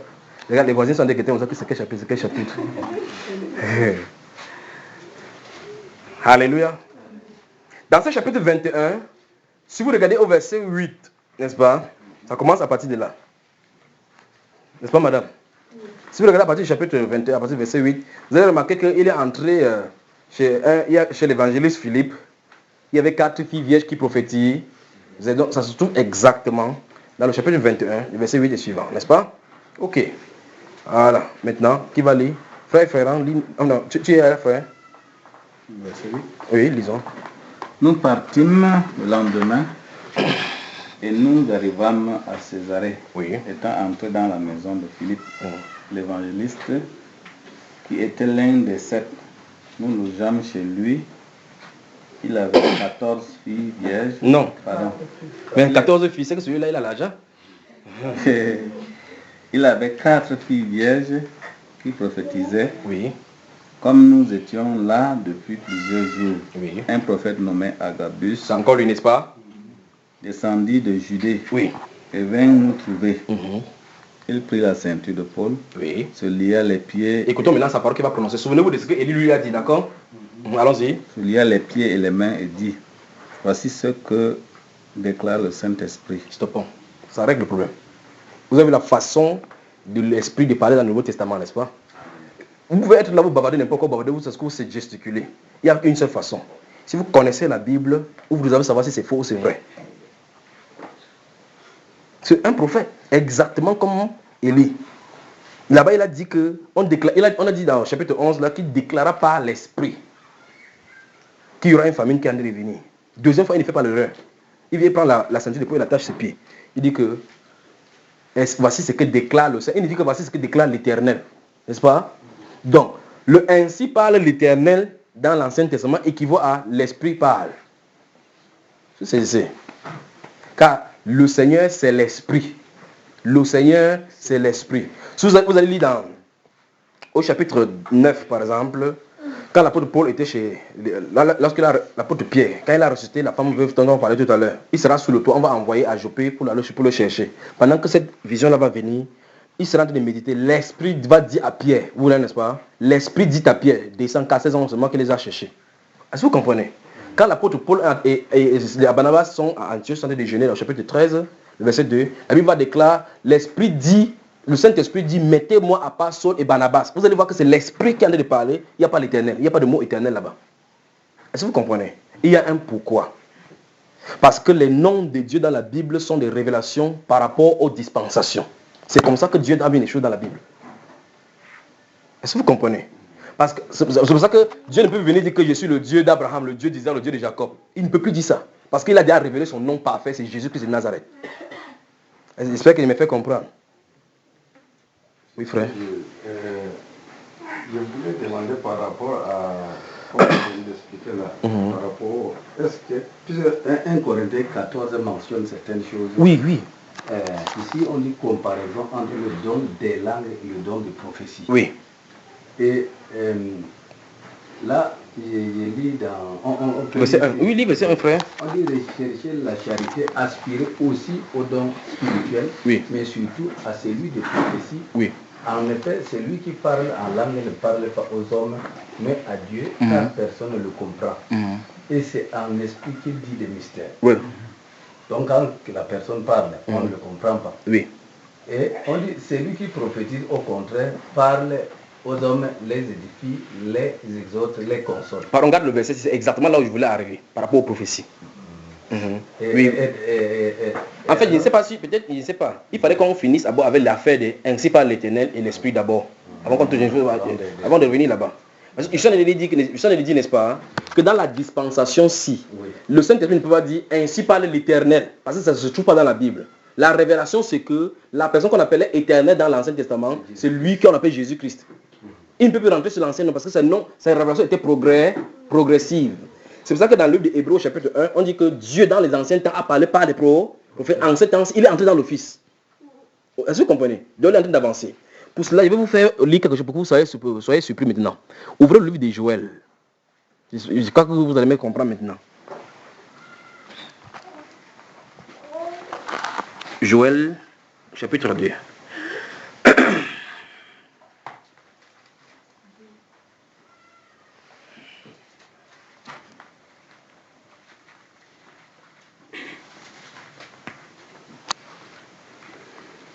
Franchement, s'il vous plaît, lisez la Bible, d'accord? Lisez la Bible, bien aimé. Si vous lisez la Bible, vous n'aurez pas assez de problèmes. Les pasteurs trompent pour prendre votre argent, c'est parce que je sais que vous ne lisez pas la Bible. Parce qu'ils savent que vous avez vendu votre droit de naissance entre leurs mains. Si vous lisez votre Bible et votre pasteur vient prêcher quelque chose, vous dit que ça n'est pas ça. Si il rentre à la maison, il va seulement savoir de moment que vrai, il faut que moi j'élève le niveau. Mais si vous ne lisez pas, vous venez, on dit que le Joël, vous ne savez pas où Joël se trouve.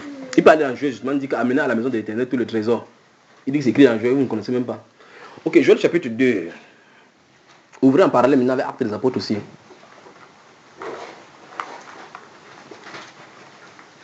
Ah, ouvrez, c'est-à-dire que ouvrez, tout à l'heure je vous ai demandé d'ouvrir un roi et puis Actes, n'est-ce pas? Ouvrez de la même façon Joël et Actes toujours. Actes chapitre 2. Et Joël chapitre 2. Maintenant, dans Actes chapitre 2, c'est le moment où le Saint-Esprit descend sur l'église, n'est-ce pas? Les gens vont commencer à se moquer. Pendant que d'autres sont en train de dire que c'était merveille de Dieu, d'autres vont commencer à se moquer de l'effet que le Saint-Esprit faisait sur les gens. L'apôtre Pierre va se lever à partir du verset 14. Donc nous allons lire à partir du verset 14 justement. Dans Actes des Apôtres. Tu peux lire, frère? Tu es verset 14. Acte 2. À partir du verset 14, il est écrit: alors Pierre se présentant avec les 11, éleva la voix et leur parla en ces termes. Oui. Hommes juifs et vous tous qui séjournez à Jérusalem, sachez ceci et prêtez l'oreille à mes paroles. Ces gens ne sont pas ivres comme vous le supposez, car c'est la 3e heure du jour. Mais c'est ici ce qui a été dit par le prophète Joël. Stoppons. Donc, l'apôtre Pierre va comme ça citer Joël. On est d'accord? Il dit c'est ici. Donc, il a dit de vouloir expliquer que ce que vous allez d'observer là, c'est ce que Joël avait dit. C'est pour ça qu'il dit qu'ouvrons Joël, on va lire ce qu'il a dit et on va voir ce que Joël avait dit. D'accord, bien aimé? Allons-y maintenant. 17. Dans les derniers jours, dit Dieu, je répandrai de mon esprit sur toute chair. Vos fils et vos filles prophétiseront, vos jeunes gens auront des visions et vos vieillards auront des songes. Oui. Oui, sur mes serviteurs et sur mes servantes, dans ces jours-là, je répandrai de mon esprit et ils prophétiseront.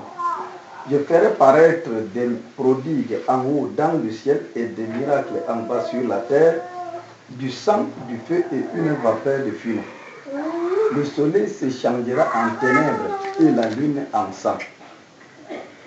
Avant l'arrivée du jour du Seigneur, de ce jour grand et glorieux. Stoppons là-bas. Soulignez jour du Seigneur. Là-bas. Vous y êtes? Ok.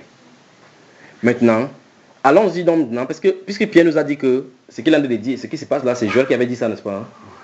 Souvenez-vous de ce que j'ai demandé que vous souligniez. Allons maintenant dans Joël chapitre 2, le verset 28. Lisons.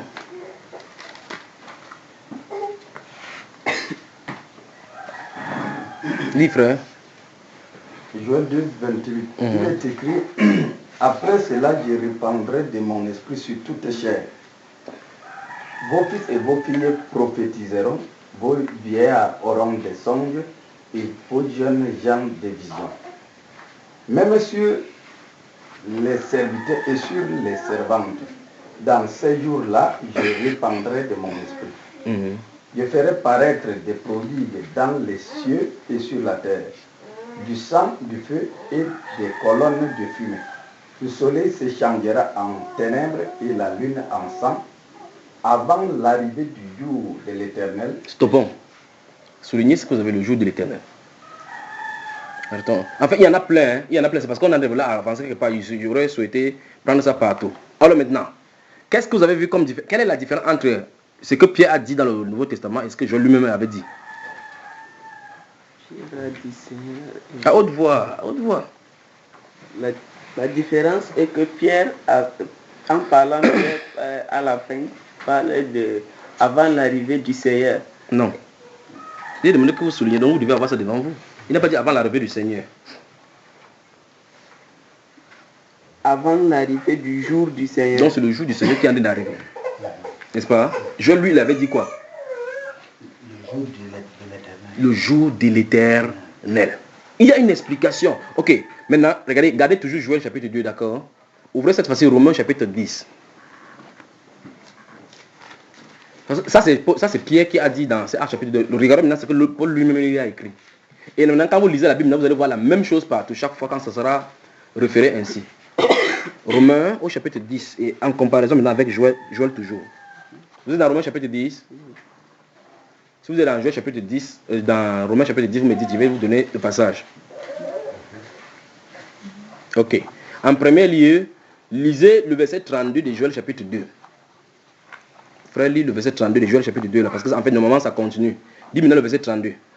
Le verset 32 oui. de Joël chapitre 2, il est écrit, alors quiconque invoquera le nom de l'Éternel sera sauvé. Vous êtes, on est d'après Joël, on doit invoquer quel nom pour être sauvé? L'Éternel. Maintenant, si vous avez le renvoi, vous avez remarqué qu'on a écrit A là-bas. On a renvoyé effectivement dans Romains au chapitre 10, le verset 13, n'est-ce pas? Il dit bien, en dessous de ces versets, pour ceux qui ont les versets, on les renvoie. Si vous remarquez, on a renvoyé ça que dans Romains chapitre 10, le verset 13. C'est ça, non? Lisons donc ce Romains chapitre 10, verset 13. Allons-y. Romains 10, verset 13.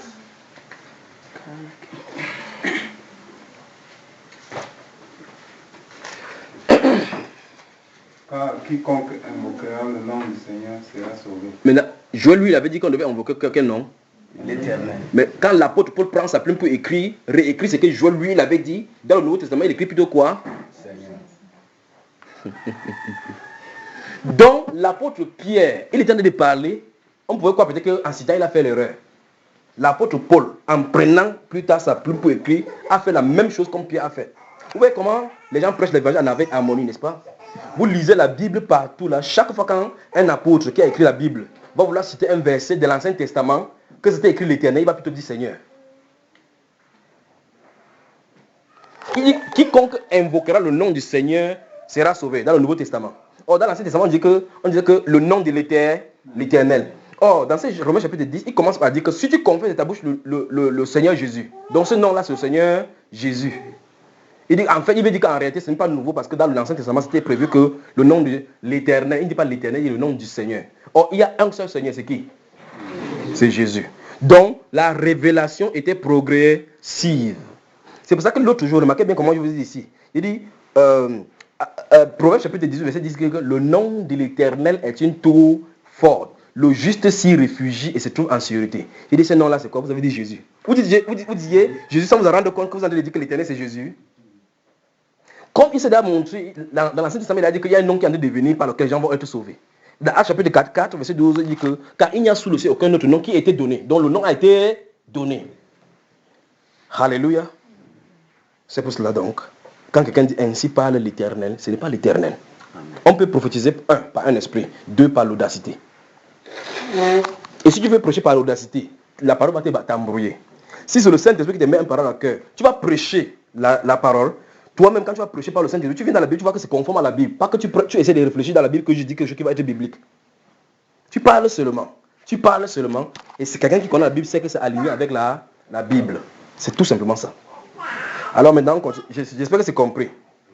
Dans le Nouveau Testament, vous ne verrez nulle part où l'Éternel parle. C'est le Saint-Esprit qui parle. Quand l'Esprit viendra, le Saint-Esprit viendra, il vous conduira dans toute la vérité. Mettez-moi à part. Parce que pendant qu'ils gênaient, qu'ils priaient Dieu, qu'ils servaient Dieu dans leur ministère, le Saint-Esprit dit, mettez-moi à part Saul et Barnabas pour l'œuvre à laquelle je les ai. Maintenant, tu regardes le chapitre 9 de ce même acte, quelqu'un est dans la lumière, il dit que Saul, pourquoi me persécutes? On dit qui es-tu? Il a dit que quoi? Saint-Esprit. Il dit ici Jésus. Donc le Jésus donc, qui a appelé à la lumière, il a dit maintenant, cette fois-ci, que mettez-les pour l'œuvre à laquelle je les ai appelés. Donc Jésus, c'est le Saint-Esprit. Amen. Donc quand quelqu'un dit ainsi parle l'Éternel, qui ne va pas n'importe quoi par la suite, ce n'est pas ça le problème. Souvenez-vous, Acte chapitre 16 montre une femme qui, quand l'apôtre Paul et les Luc allaient dans le lieu de la prière, elle était derrière. Ces gens-ci vous annoncent la voie du salut. Ces gens sont les serviteurs du Dieu très haut. C'est pas ça? Est-ce qu'elle mentait? Mais quel esprit parlait? Le Python. Faisons vraiment attention. Donc, c'est-à-dire que dans cet état de recherche, de sonder les voies, prions surtout que nos lèvres soient pures. Et que de cette source-ci ne sorte pas de l'eau douce et de l'eau amère. D'accord? Sinon, tu vas être un canal au travers duquel le mauvais esprit passe sans que tu ne sois conscient. Est-ce que vous me saisissez? Je vais vous raconter l'histoire d'une soeur qui faisait ces choses-ci comme ça, dans l'une des premières assemblées, quand j'étais encore jeune à ce moment-là. Vous voyez? Dieu m'avait donné la sagesse à résoudre ce genre de problème-ci. Quand quelqu'un dit ainsi parle l'Éternel, il commence par prophétiser, une femme commence à prophétiser. Et c'est les femmes qui sont pleines dans cette histoire-ci. Quand quelqu'un commence à prophétiser, si tu es un serviteur, tu ferais mieux de ne pas aller vers elle pour dire que ce n'est pas l'esprit de Dieu, c'est l'esprit du Python. Tu ferais mieux de ne pas faire ça. Ce n'est pas, normalement, je devais parler ça avec le serviteur. Donc, maintenant, il dit, puisque j'ai commencé à dire, vous permettez ainsi. Donc, si je vais vers une seule, il dit que tu n'es pas de prophétiser avec l'esprit de Dieu. Le regard qu'il aura de moi désormais ne sera plus le même regard d'amour. Vous savez ça, n'est-ce pas? Or, moi, je suis en train de dire ça parce que par amour pour elle. Est-ce que vous me saisissez? Par amour pour elle, parce que normalement, s'il dit ce n'est pas par l'esprit de Dieu, il faut que je lui prouve que ce n'est pas par l'esprit de Dieu. Et dans ces cas, si elle accepte, elle et moi, on va devant Dieu pour qu'on résolve le problème. C'est une chose de détecter un problème, c'est une autre chose de résoudre. Il ne s'agit pas seulement de détecter que ton problème c'est ceci. Si tu détectes, il faut que ça soit résolu. On se comprend? La fille là disait ainsi parle l'Éternel. Vous vous souvenez, voici comment elle faisait. Elle s'asseyait là souvent. Elle fait comme ça. Pour qu'on soit sûr, voici la chose. Elle fait comme ça pour qu'on soit sûr que ce n'est pas elle qui est en train de faire. Elle fait ça. Robocop. Ainsi parle l'Éternel. Repentez-vous. Repentez-vous. Tu parles. Je savais que c'était faux. Je suis resté tranquille. Ainsi parle l'Éternel. Ton mari c'est elle. Je savais que c'était faux. Ainsi parle l'Éternel. Va voir cette femme-là le 28. Écoutez très bien, comment on dit qu'on donne la confusion. Il a dit à une soeur, et cette soeur-là était ma femme. Je n'avais dit à personne que c'est ma femme. Elle était à l'assemblée. Elle est venue, boum, boum, boum, boum. Ainsi par l'Éternel, ton mari c'est elle. Elle ne savait pas que c'était ma femme.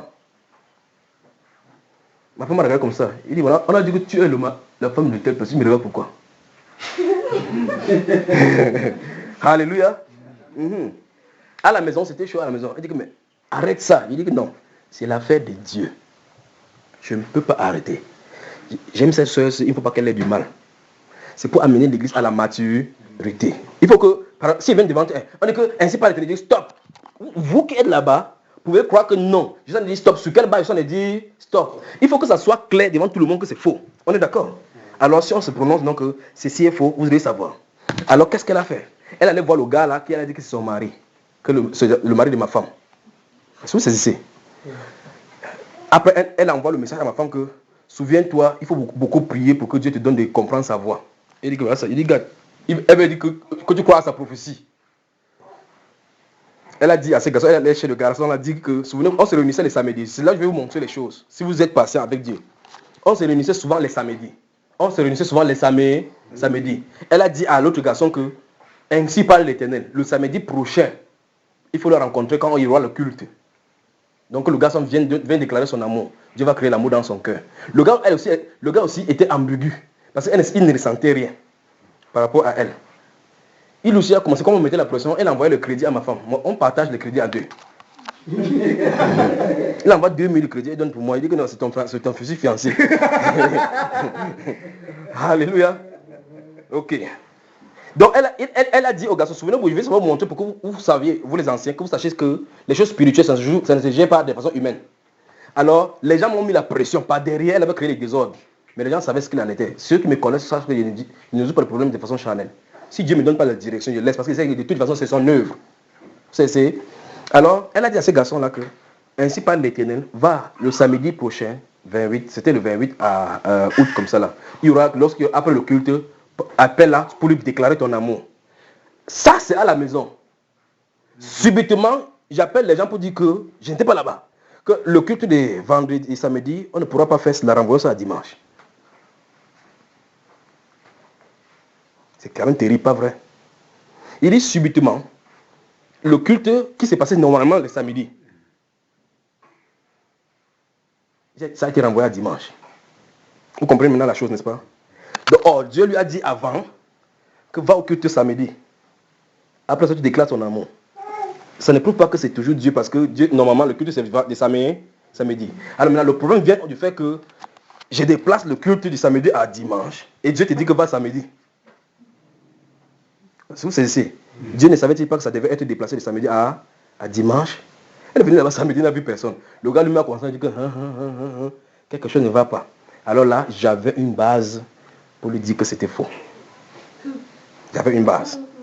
Je les ai appelés.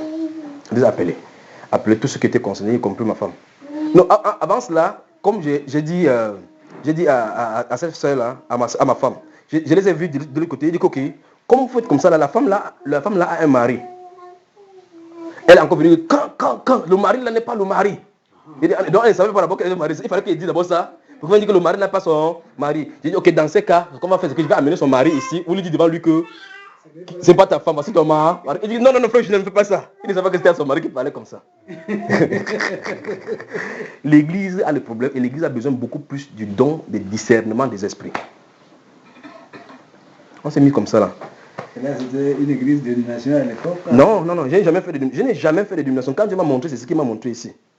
Jamais. D'accord, c'est dans une maison comme ça, mais c'était à l'étage.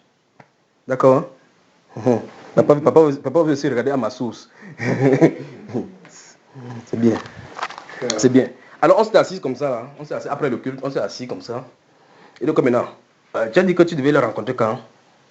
Samedi. Samedi, tu l'as rencontré? Non. Pourquoi? Qui t'a dit? C'est elle. Elle a dit que c'est Dieu qui a dit. Je pose la question, est-ce que Dieu peut-il mentir? Elle dit non. Il dit, ma soeur, c'est vrai que tu lui as dit que, ainsi par l'Éternel, que Dieu vient, qu'il vient samedi après le culte et voir la soeur. Elle dit que oui. Il dit, mais est-ce que c'est normal que Dieu se trompe? Elle dit non. Et quelle est la conclusion que toi-même tu en tires? Elle dit, ce n'était pas Dieu. C'était réglé. Alléluia. Je pose une question, frère. Si j'étais allé vers elle en disant que ainsi par l'Éternel que tu en as dit là, c'est pas l'Éternel, est-ce qu'elle pourrait croire? Est-ce qu'elle pourrait croire? Alors, jusqu'à là, on s'est séparés. La guerre était entre eux dans le quartier là maintenant. Est-ce que j'étais encore là? C'est plus tard qu'elle a compris que c'était moi le mari. Mais maintenant, regardez la façon dont on résout le problème. Alors, un jour, au moment de culte, on est en train de prier. Le Seigneur dit que avance-toi vers elle. Je m'avance vers elle. Tout le monde est en train de regarder. Le Seigneur dit tape au milieu de sa tête. J'ai fait pam. Je me suis tourné. Elle m'a tenu. On a vu le wonderful de l'Éternel. Elle a tourné. Bam. Alors maintenant, le vrai Éternel a commencé à parler. Je suis dans son corps depuis 15 ans. Elle est venue chez moi sur le marabout. J'ai couché avec elle. Le marabout était dans l'intérieur de son corps. Il dit, c'est grave dans l'église. C'est grave dans l'église. Donc, chaque fois quand Satan va vouloir usurper quelque chose pour faire passer pour Dieu, il va toujours faire l'erreur. C'est pour ça que la Bible, je vous ai dit qu'il ne peut pas aller droit dans la parole. Le Seigneur, ainsi par l'Éternel, montrait qui était là. Déjà dès le départ. Alors, elle est allée chez le marabout. Le marabout a couché avec elle devant son hôtel. Depuis 15 ans. Donc, c'est un démon qui était dans sa vie depuis 15 ans. C'est l'embrouillé comme ça. Elle est allée de lieu en lieu. Avec cette prophétie-là, elle a gâté les gens. Vous me suivez? Et avec ça, elle avait un enfant. Quand elle voulait taper l'enfant, elle pouvait porter l'enfant, elle jette au mur comme ça. La haine. C'est une fille, elle t'attrape la main comme ça, tu vois que ton os va se fendre. Donc, bien aimé, je ne suis pas là pour blesser quelqu'un. Mais seulement quand on examine tout ce que nous recevons à la lumière de la parole de Dieu. Donc, si quelqu'un commence une prophétie ainsi par l'Éternel, ce n'est pas le Saint-Esprit du Nouveau Testament. Parce que le Saint-Esprit est venu révéler Jésus-Christ de Nazareth. Voici le prophète Agabus qui s'adresse. Il dit que ainsi parle le Saint-Esprit. L'homme à qui appartient, c'est le prophète. Maintenant, quand Élie lui parle, il dit car ainsi parle l'Éternel. Tous les prophètes qui vont parler dans l'Ancien Testament vont toujours dire ainsi parle. Personne ne parle là-bas en disant le Saint-Esprit. Vous avez remarqué? Il dit dans l'Ancien Testament, il n'y a personne qui dit ainsi par le Saint-Esprit. Parce que personne ne connaît encore le Saint-Esprit là-bas. Est-ce que vous comprenez? C'est dans le Nouveau Testament, dans Hébreu et dans Actes des Apôtres, que tu vas voir les disciples comme ça dire que c'est toi qui as dit par le Saint-Esprit, par la bouche de l'apôtre, du prophète David, que, où elle n'est-ce pas? C'est dans le Nouveau Testament qu'on comprend que la personne en fait qui parlait dans l'Ancien Testament, c'était le Saint-Esprit. Mais dans l'Ancien Testament, on ne le voyait pas. Vous comprenez mes frères? Donc, étudions les Écritures, demandons des paroles, vous allez voir, on pourra les détecter facilement. Maintenant, j'espère que c'est clair là. C'est clair? Tu disais donc que cette femme-là disait ainsi par l'Éternel. Continuons maintenant. Attends, stoppons là-bas. Ainsi par l'Éternel. Si vous lisez Ésaïe chapitre 8, verset 19, la Bible déclare ceux qui poussent le siffletement. C'est le serpent. Ne me regarde pas comme ça. C'est pas moi. Est-ce moi qui ai écrit ces choses? Dieu avait dit clairement que quand ça devait arriver, c'est le siffletement qu'il devait faire. Qui fait le siffletement? Qui fait le siffletement? Donc, si vous suivez attentivement, vous allez voir. Quand ça ne va pas venir, le temps d'attendre, c'est le serpent. Donc si c'est ton mari qui fait comme ça, ou c'est ta femme, quand il t'embrasse comme ça, ça peut embrasser la langue d'un serpent. Continue, nos frères. Oui, elle dit ainsi parle l'Éternel. Et lorsqu'elle dit comme ça, là, elle commence à dire Israël, je t'aime. Tu parles. Israël. Donc, c'est l'ancien, il a arrivé dans l'Ancien Testament. Donc l'Éternel est dans l'Ancien Testament. Effectivement, Israël, l'Éternel aime Israël. Israël, c'est l'Éternel. C'est quelque chose qui vient de se passer là. Alors on vient de lire 1 Roi 17. Parce qu'Élie s'exprime ici, là, il dit ainsi parle l'Éternel, le Dieu d'Israël. Donc le fait que cette femme soit en train de dire, c'est le démon qui était en Israël. Elle est en train de se tromper même de dispensation. Elle se trompe de dispensation. Et elle dit vraiment que Israël, je t'aime. Ok, elle n'est pas assise en Israël. Le fait qu'elle ne soit pas assise en Israël prouve vraiment que c'est un faux. Donc c'est un problème, d'accord mes frères. Vous pouvez raconter, c'est pas si vous avez raconté dans vos églises, vous pouvez raconter. Mais souvenez-vous de là où on est d'aller. Christ, notre Seigneur, vient chercher une église sans tache, ni ride, ni rien de semblable. Oui. Et le pire, c'est que quand elle fait comme ça, le pasteur prend le micro. Pendant que cette femme est en train de faire ces choses, le pasteur dit, bien aimé, ne vous inquiétez pas, ne soyez pas surpris, ça c'est le parler en langue avec interprétation. Voilà. Voici ce que le pasteur dit. Et maintenant, après, la femme là va commencer à faire, elle va tomber là pour secouer les chaises là-bas Nous qui étions leaders maintenant, on va commencer à la saisir comme Mais ça. même toi, tu as vu ta part ici, n'est-ce pas? On va commencer à l'arrêter pour qu'elle ne secoue plus les chaises. Elle détruit tout l'arrangé. Ok, vous voyez que la suite montre clairement quel esprit est né, n'est-ce pas? Vous voyez que la suite montre quel esprit est né. Jusqu'au point où les fidèles se sont demandé, mais les gens se demandaient les uns aux autres, mais est-ce qu'un genre de parler en langue avec interprétation que la sœur Marie-Claire est en train de parler comme ça là? C'est quel genre, comment quelqu'un peut parler, Après, c'est salé. après elle commence, ça la secoue comme ça là. Elle dit, elle crie. Elle finit de parler comme ça, le Saint-Esprit le gifle un peu comme ça, là, gifle, personne ne peut discerner. Vous voyez le problème qu'il y a dans l'église, n'est-ce pas? C'est autant de problèmes comme ça là, que si quelqu'un a déjà prophétisé comme ça, il faut la repentance. Quand nous parlons comme ça, ce sont des problèmes que Dieu a de soulever. Si quelqu'un a été sous un endroit où on a fait comme ça, il a accepté ce genre de prophétie, alors tu as accepté une parole venant du démon. Voilà les indices de repentance. Vous comprenez? Je n'avance plus.